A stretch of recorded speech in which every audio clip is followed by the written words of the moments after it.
우리 앞서서 같이 인사하겠습니다. 사랑하고 축복합니다. 오늘 제목은 맛보아 알라.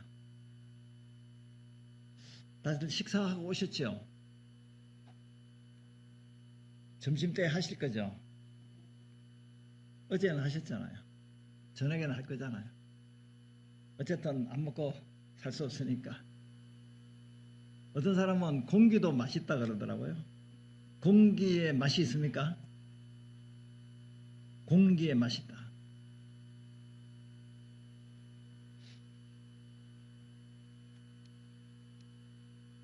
셰프가 이제 요리를 하는데 맛있게 요리를 했습니다. 그러고 난데 이 요리사가 자기가 한 음식을 맛을 볼까요? 안 볼까요?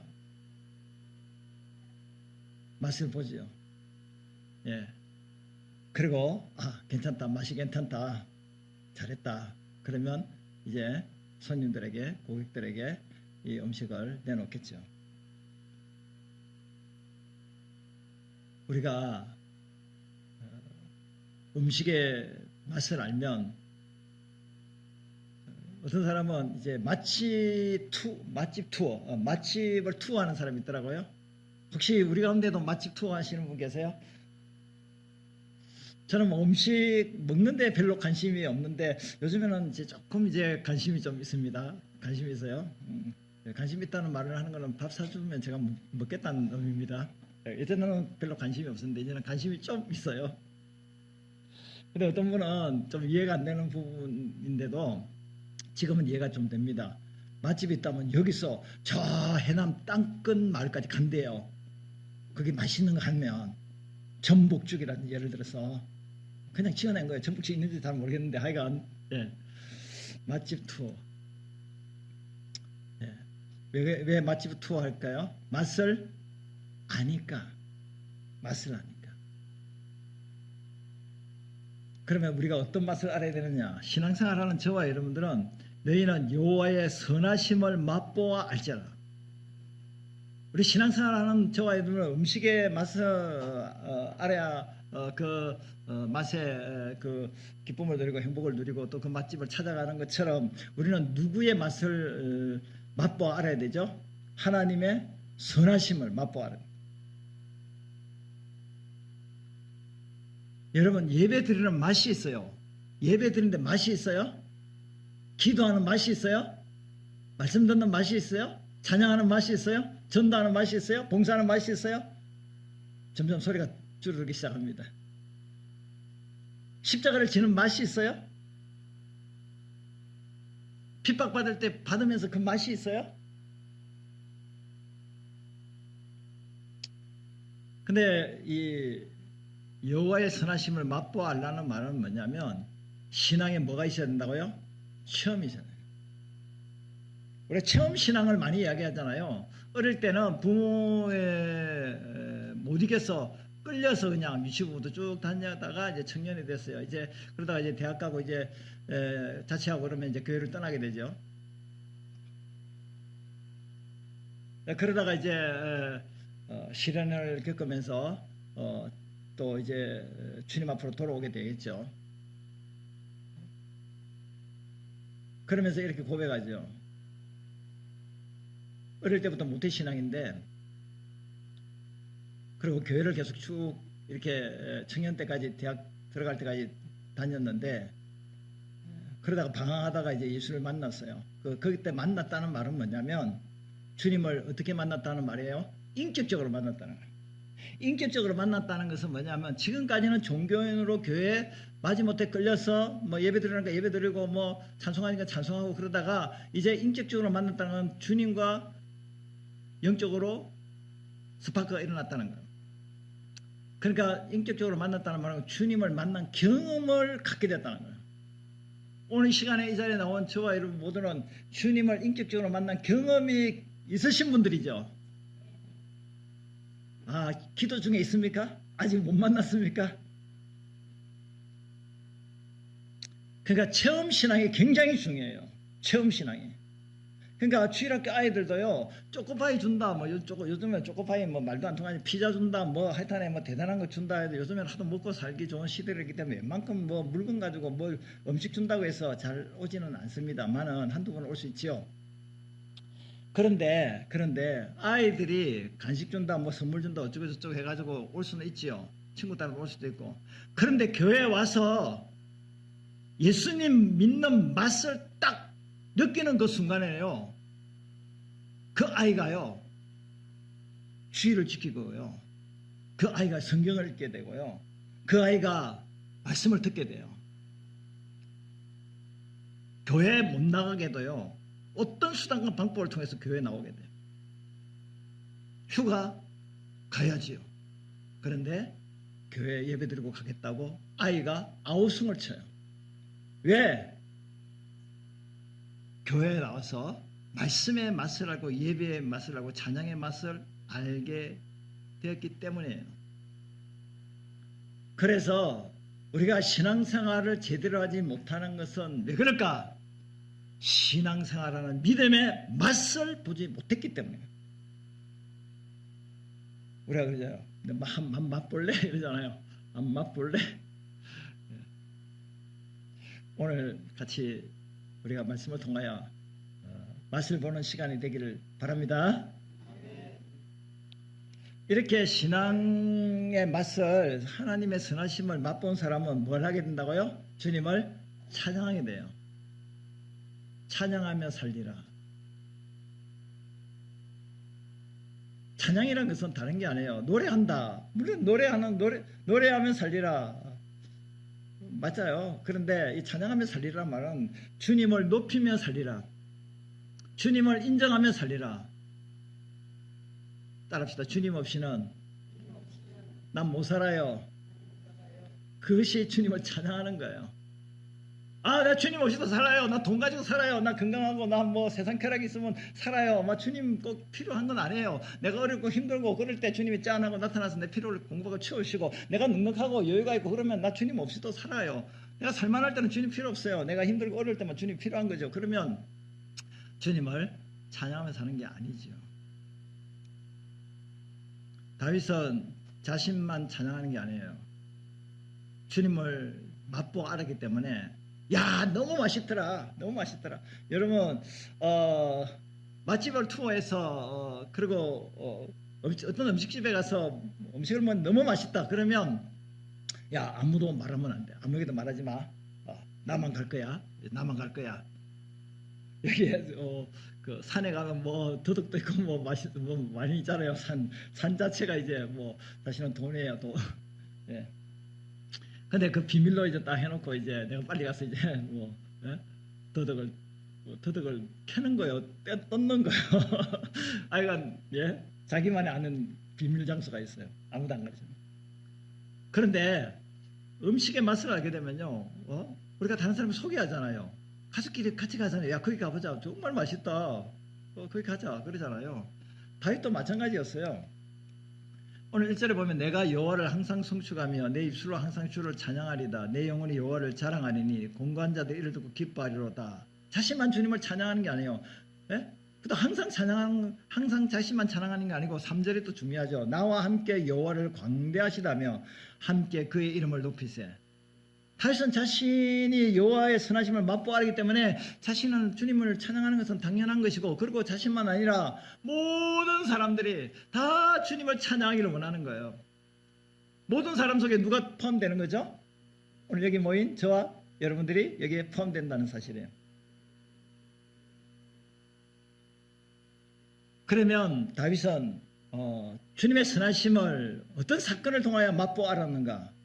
물론 오늘 34편은 이제 표제에 의한 것처럼 요 한 부분만 이야기할 수 있겠지만, 사실은 다윗은 어릴 때부터 이제 양치기부터 주님의 선하심을 맛보아 알았어요. 양을 치면서 누구랑 싸웠어요? 사자와 곰과 싸워서 어떻게 했어요? 이김으로 여호와의 성립케 하심을 맛보아 알았어요. 다윗과 골리앗 싸웠어요.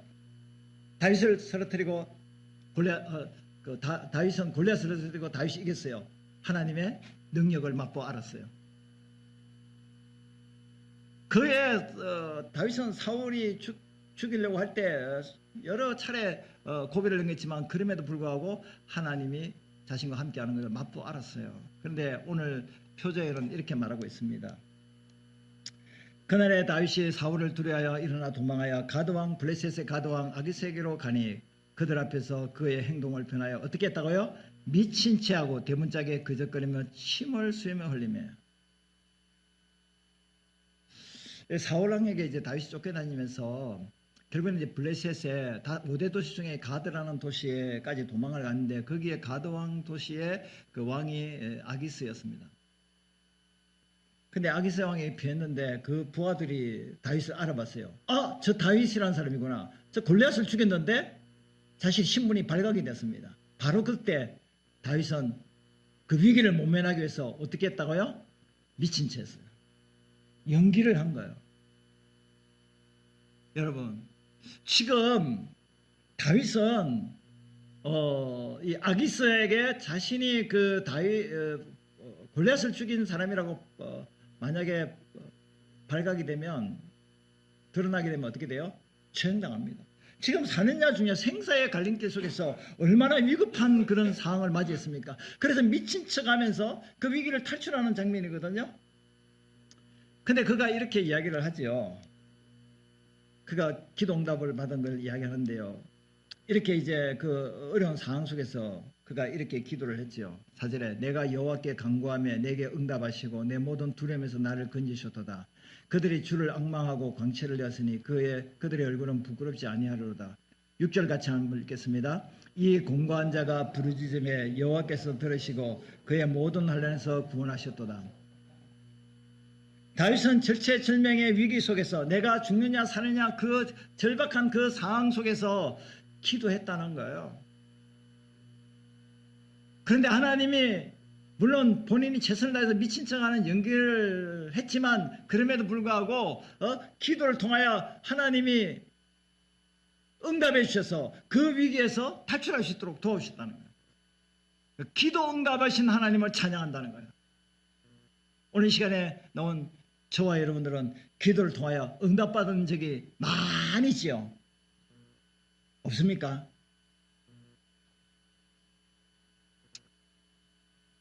기도를 하는 사람이 응답받지요. 기도하지 않은 사람은 응답받는 것이 아니라 내 힘으로 공부 열심히 했까 내가 합격한 거야. 내가 열심히 해서 돈 버는 거야. 내가 열심히 해서 성공 출세한 거야. 자기가 열심히 해서 됐다는 거죠. 그건 하나님 없이 사는 사람이죠. 근데 기도를 하는 사람은요. 모든 이루어지고 되어진 일들은 다 누가 역사해서 됐다는 거예요? 하나님이 하셨다는 거예요. 그래서 기도하는 사람은 나의 나된 것은 하나님 은혜로 됐습니다.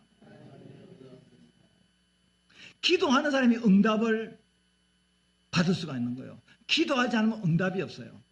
응답이 없으면 하나님이 해주셨다고 이야기합니까? 내가 했다 하니까 누굴 찬양해요? 나를 찬양하죠. 내가 이렇게 공부를 했다. 너희도 이렇게 공부를 해. 내가 이렇게 열심히 이렇게 일을 했다. 그래서 내가 엄청난 돈을 벌고 성공해서 나처럼 이렇게 저세술이라든지 뭐 성공담이라든지 뭐 이런 것들을 자랑하고 이야기할 수 있겠지요. 근데 다윗은 자신의 힘으로 사울왕과 싸워서 이길 수 있겠습니까? 왕하고 싸워서 이길 수 있겠어요? 그리고 위기 가운데 아기스 왕에게 피했는데 자신이 들통나고 발각되면 죽잖아요. 그 위기에서 어떻게 모면할 수 있겠습니까? 이런 상황에서 누가 건져주셨다는 거예요? 자신의 기도를 응답하신 하나님이 건져주셨다. 그래서 기도 응답 받은 경험이 있는 사람은 누구를 찬양해야 한다고요? 주님을 찬양해야 합니다. 또 주님의 보호하심이 있었어요. 오늘 7절에 보니까 여호와의 천사가 주를 경외하는 자를 둘러 진치고 그들을 건지시는도다. 하나님이 아기스 왕에게 위기를 만났을 때 아기스 왕의 손에서 나를 건져주셨다. 하나님이 나를 보호하셨다. 사자와 곰의 손에서 보호하셨다. 골리앗에서 사울왕으로부터 나를 보호하셨다. 근데 누가 진을 쳤다는 거죠? 천사가 진을 쳤다는 거예요. 하나님의 도우시는 방법 중에 천사가 있는데요. 사무엘하 6장에 보면요. 이제 아람 군대가 이제 이스라엘을 공격했습니다. 왜 공격했냐면요. 엘리사를 잡기 위해서요. 왜냐하면 아람 군대가 이제 이스라엘을 침략할 때마다요. 엘리사가요. 방어를 하거든요. 왜냐하면 하나님의 사람이니까 이 아람 왕이 참모들을 모아놓고 군사회의를 하게 되면 엘리사가 다 알고 있거든요. 천리안으로 다 듣고 있거든요. 그래서 엘리사를 잡아 죽이려고요. 밤에 아람 군대가 엘리사가 살고 있는 거하는 그 도단성을 포위를 했어요. 근데 아침에 이제 엘리사의 그 종 게하시가 일어나서 아침에 떡 나가 보니까 아람 군대가 자신들을 잡으려고 군대를 동원해서 겹겹이 포위를 하고 있는 장면을 보게 됩니다. 얼마나 두렵겠습니까? 선생님, 주인님, 큰일 났습니다. 우리가 이제 아람 군대에 잡혀가게 됐습니다. 그 위기 때 게하시가 보지 못하는 영적인 눈을 열어서 엘리사가 본 게 뭐냐면 저들과 함께한 자보다 우리와 함께한 자가 저들과 함께한 자보다 많다라고 했습니다. 그러니까 뭘 보고 이야기했을까요? 하늘의 불말과 불병거로 천군천사가 하늘에 가득한 것을 누가 봤다고요? 엘리사가 보게 된 거예요. 그래서 게하시를 놓고 엘리사가 기도했더만 게하시의 영적인 눈이 열리는 순간에 천사를 통하여 하나님이 보호한다는 걸 알게 되고 두려움이 사라졌거든요. 마찬가지로 하나님은 저와 여러분들을 보호하시는 분이에요. 할렐루야. 천사를 통하여 보호하시는 분이에요. 그리고 보호하실 뿐만 아니라 공급하시는 분이에요. 여기 이제 9절에 보면 너희 성도들아 여호와를 경외하라. 그를 경외하는 자에게는 뭐가 없다고요? 부족함이 없다. 10절에 보니까 젊은 사자가 궁핍하여 줄일지라도 여호와를 찾는 자는 모든 좋은 것에 부족함이 없으리라.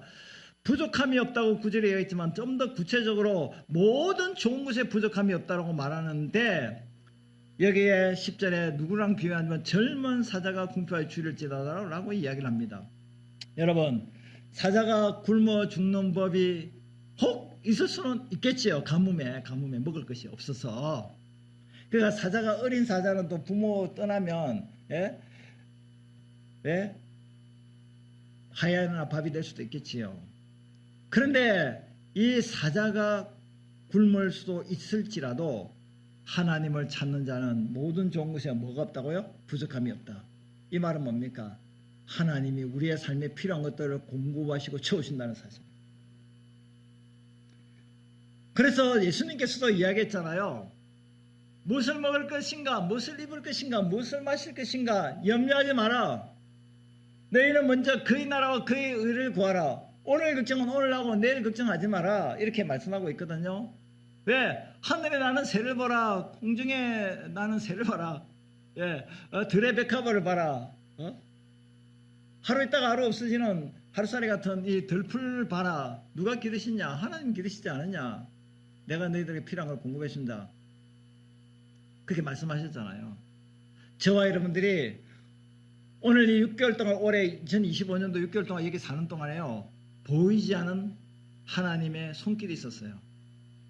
공급의 손길도 있었지만 방금 말씀드린 보호의 손길도 있을 거예요. 그리고 우리가 기도를 많이는 못했지만 그래도 위기를 만날 때 어려움을 만날 때 그래도 기도하셨기 때문에 그 기도로 응답으로 오늘 이 시간 이 자리까지 오게 된 줄로 믿습니다. 그리고 임재와 구원의 은혜가 있는데요. 18절에 보면 여호와는 마음이 상한 자를 가까이 하시고 하나님이 가까이 하신다는 게 임재하신다는 거거든요. 지금 임한다는 이 자리에 임한다는 거예요. 그리고 충심으로 통회하는 자를 구원하신다. 여러분 저와 여러분들이요 항상 우리가 살아갈 때요 무엇을 느끼면서 살아가야 되냐면 하나님의 임재를 느끼면서 살아가야 돼요. 따라합시다. 하나님 나와 함께 하신다. 실제로 예수 믿고 구원받은 우리의 심령에 누가 와 계시는 거죠? 하나님이 와 계세요. 예수님이 와 계세요. 성령님이 와 계세요. 성부, 성자, 성령 하나님께서 우리 속에 지금 임재해 계신다니까요. 와 계세요. 내가 느끼지 못해서 그렇죠. 와 계시지만 주의 영을 계속해서 예배 드릴 때, 기도할 때, 말씀을 들을 때 계속해서 부어주세요. 늘 주님은 가까이 하세요. 특히 마음이 상할 때, 통회할 때, 그때 주님은 더 가까이 하십니다. 이 말은 뭡니까? 내가 힘들고 어려울 때, 좌절과 절망을 느낄 때, 아무도 내 곁에 없다는 외로움을 느낄 때, 우울할 때, 그때 더더욱 주님은 내 곁에 와 계신다는 사실이에요. 할렐루야. 마음이 상한 자, 고통과 시련 속에 있을 때 주님이 내 곁에 와 계신다는 거예요. 임재의 은혜예요. 주님, 내가 주님 뜻대로 말씀대로 살고 싶지만 내가 왜 이렇게 곁길로 갑니까? 안 되는 줄 알면서 왜 그랬을까? 되는 줄 알면서 왜 안 했을까? 안 되는 줄 알면서 왜 했을까? 되는 줄 알면서 왜 안 했을까? 하라면 하고 하지 말라면 하지 말아야 되는데 하라는 거 안 하고 하지 말라는 걸 하고, 그러니까 마음이 상하잖아요. 여러분, 우리가 신앙생활하면서 마음이 상할 때가 많아요? 많아요? 힘들고 어려운 일 때문에 마음이 상할 수도 있지만요, 내 자신을 보면서 내가 그래 목회자냐, 내가 장로 권사냐, 내가 집사냐, 내가 신앙생활을 하루 이틀 했냐, 몇 년 하셨습니까? 몇 년 하셨어요? 아니 초신자도 아니잖아요. 수십 년 동안 신앙생활 했잖아요.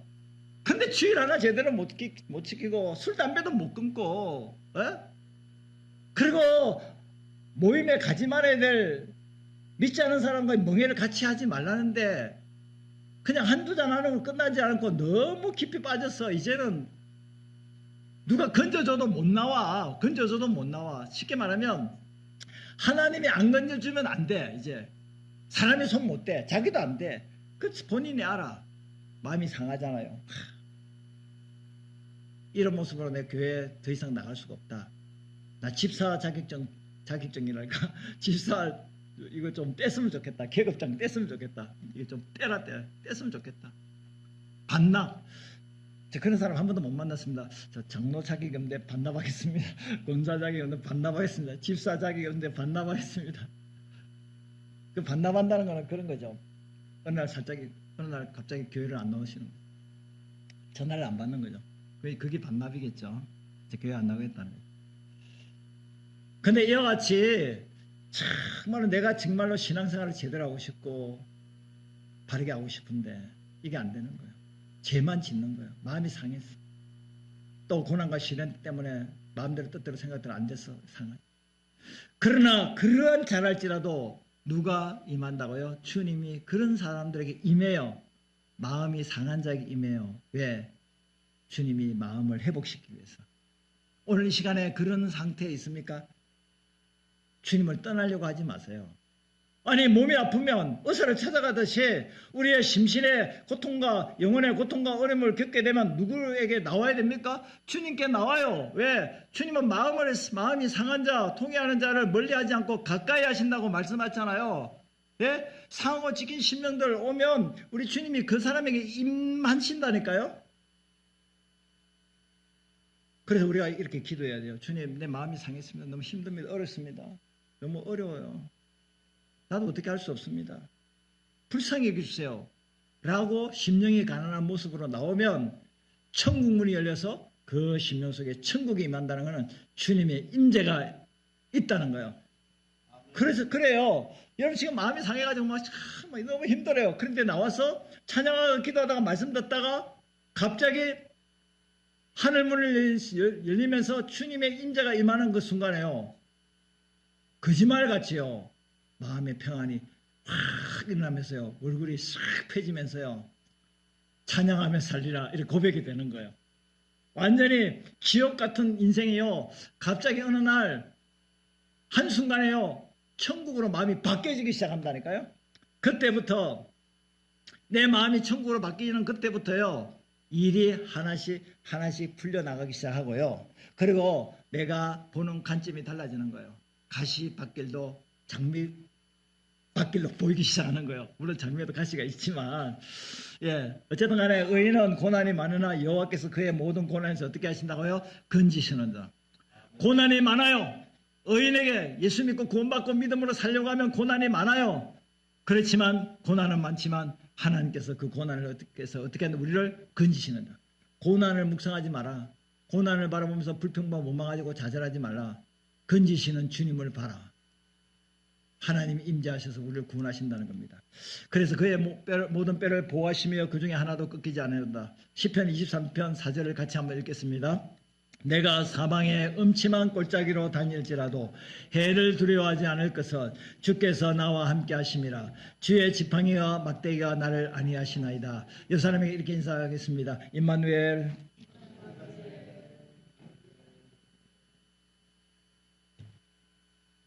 임마누엘의 뜻이 뭐예요? 하나님이 나와 함께 하신다. 예수님의 또 다른 이름이 뭘까요? 임마누엘이에요. 예수님의 이름 뭐라고요? 임마누엘. 닉네임이라고 말을 하셨겠냐? 예수님이 임마누엘이에요. 예수라는 이름의 뜻은 우리를 죄에서 구원할 자로 오셨다는 게 예수님의 뜻이고 이름의 뜻이고요. 임마누엘이라는 예수님의 뜻은 우리와 함께 하시겠다는 거예요. 하나님이 함께 하신다는 뜻이에요.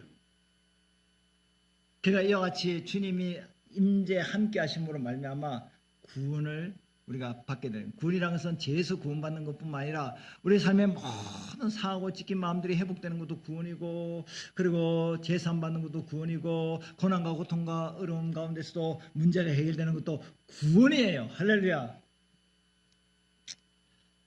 자, 주님을 찬양해야 되는 이유가 뭐냐면, 첫째는 기도응답이고, 둘째는 보호고, 셋째는 공급하심이고, 넷째는 임재와 구원하심입니다. 그래서 우리가 주님을 찬양할 이유가 있다는 거예요. 그러면 우리가 불평불만 못 망하고 찬양하지 못하면 요 5가지가 없다는 거예요. 기도 응답 받은 것도 없고, 보호함도 없고, 공급도 임재도 구원도 이걸 느끼지 못하고 경험하지 못했기 때문에 주님을 찬양하고 살지를 못한다는 거예요. 그러면 주님을 찬양하며 살 수 있도록 도와주세요라는 말은 뭐냐면, 하나님 나의 기도를 들어 응답하는 경험을 갖게 하옵소서. 하나님이 나를 보호하신다는 것들을 경험으로 알게 하옵소서. 다 경험이 돼야 된다는 거예요. 실제로 경험이 돼야 되는 거예요. 그리고 주님의 선하심을 맛보아 알려면요, 하나님을 경외해야 되는데요. 오늘 11절에 보니까 너희 자녀들아 와서 내 말을 들으라. 내가 여호와를 경외하는 법을 너에게 가르치라. 하나님을 경외하는 자가 선하심을 맛보아 아는데 그 법을 가르치라. 그러면서 그 법을 아는 자는요, 12절에 생명을 사모하고 연수를 사랑하여 복받기를 원하는 사람이 누구냐? 이 생명을 사랑한다는 말은, 사모한다는 말은 생명을 사랑한다는 말인데요. 우리가 생명을 사모한다는 뜻은 매일매일 삶이 건강한 삶을 살아간다는 말이에요. 그러니까 죽상에 대해서 사는 게 아니고 사는 기쁨이 있다는 거예요. 행복하게 산다는 거예요. 여러분, 저와 여러분들이 행복한 날이 며칠이나 됐습니까? 일생에서 내가 행복한 날이 며칠이나 됐습니까? 올 한 해 6개월 동안에 행복한 날이 며칠이나 됐습니까? 지난 한 주간에 몇 시간이라도 내가 행복을 느낀 시간이 있었습니까? 생명을 사모한다는 말은 그거예요. 여호와를 경외하는 사람은 생명을 사랑하는 사람이라는 거예요. 생명을 사랑한다, 사모한다, 사랑한다는 말은 뭐냐면, 여호와를 경외하는 사람은 활기 넘치게 건강한 삶으로 행복하게 그렇게 살아갈 수 있다는 사실이에요. 그러면서 연수를 사랑한다는 말은 오래 산다, 장수. 그냥 장수하는 게 아니고 건강하게 장수하고 행복하게 장수하고, 예? 천국을 맛보면서 사는 거예요. 이렇게 복받기를 원하는 사람은 어떻게 해야 되는가? 13절에 내 혀를 악에서 금하여 내 입술을 거짓말에서 금할지어다. 악한 말하지 마라 이 말이에요. 거짓말하지 말라 그런 거예요. 여러분 입술에 손 다 대보세요. 이렇게 해서 악한 말하지 마 이래봐요. 악한 말하지 마, 거짓말하지 마. 예.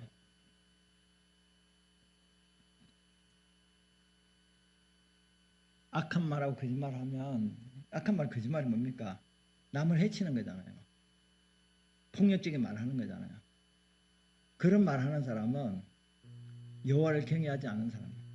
그런 사람은 악을 맛보아 알고 악의 결말로 고통을 맛볼 수는 있겠지만 여호와의 선하심을 맛보아 알 수는 없어요.